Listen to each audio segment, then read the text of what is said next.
Oh, the talundo. I love that. Pagiling. Stel. Pinapanood ko pa lang parang hindi ko nakakayanin. Tapakan mo rin ako, Penuno.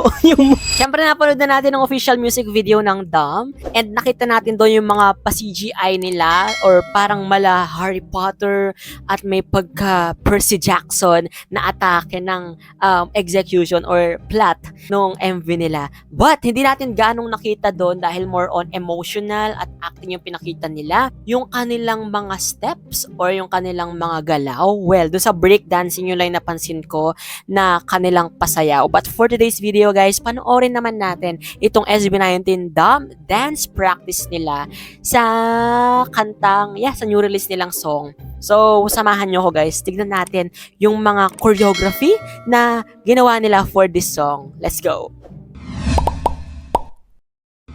Here it is guys. Damn!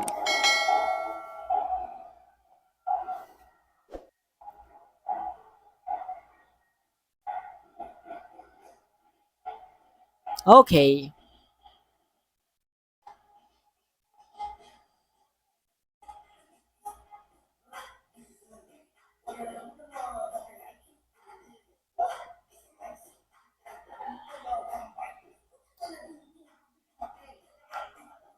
Daming galaw ng pakamay.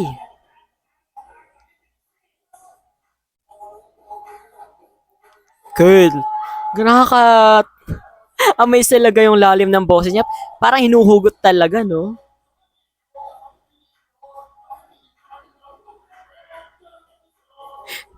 Nakakaloka. Bakit tinatawag na kulto? Oh, I love that. Pagiling. Stel.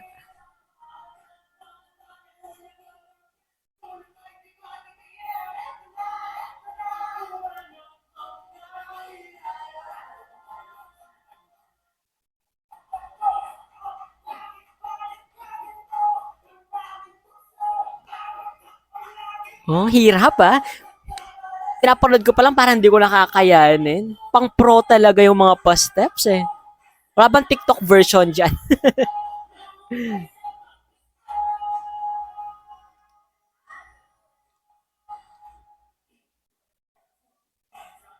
Go!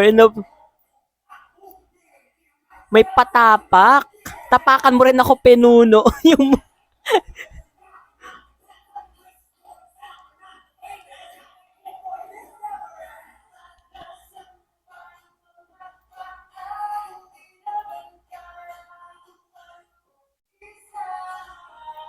ang cute nung paggalaw-galaw. Paalon.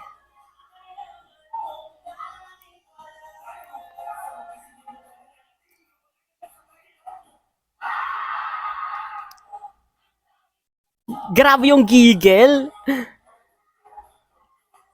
I love the giggle, Angos.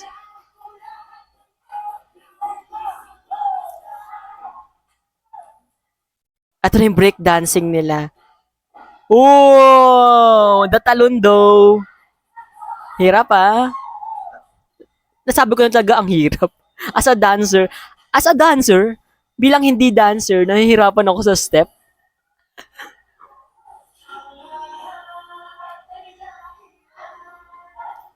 In fairness naman sa mga backup dancers nila, synchronized din. Sumasabay sa SB19. Yung part na to talaga ni Stel, nakakalokan, taas.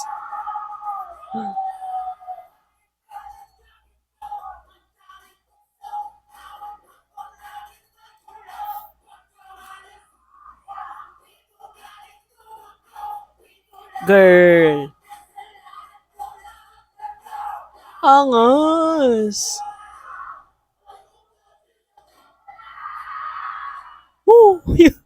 Kakailaban pa yung mga paboses nila.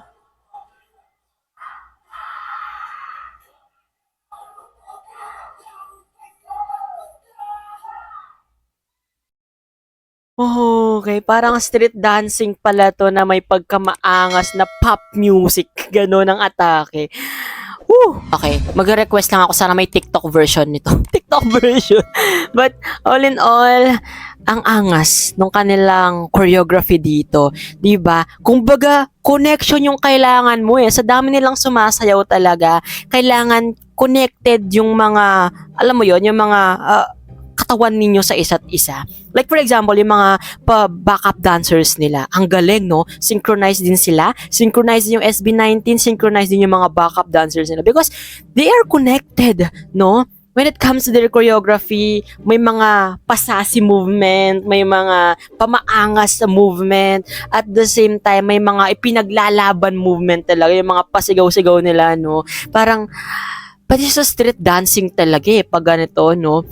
Tapos, pwede mo siyang maging interpretive dance kung, alam mo yun, di ba? Yung mga pa-break dancing nila na may patalon-talon pa na hindi lang yung kamay mo yung gumagalaw eh, parang buong katawan mo pa. What if pa, kung sasayawin mo to with live vocals? My God, I can't imagine na gagawin ko yon, yung ganito kahirap na step tapos may pa-vocal pa sila.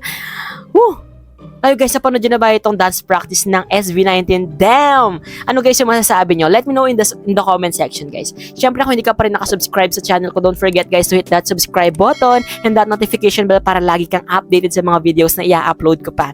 This has been CJ guys, your man of letters. Stay safe and stay motivated. Thank you for watching guys. Bye-bye!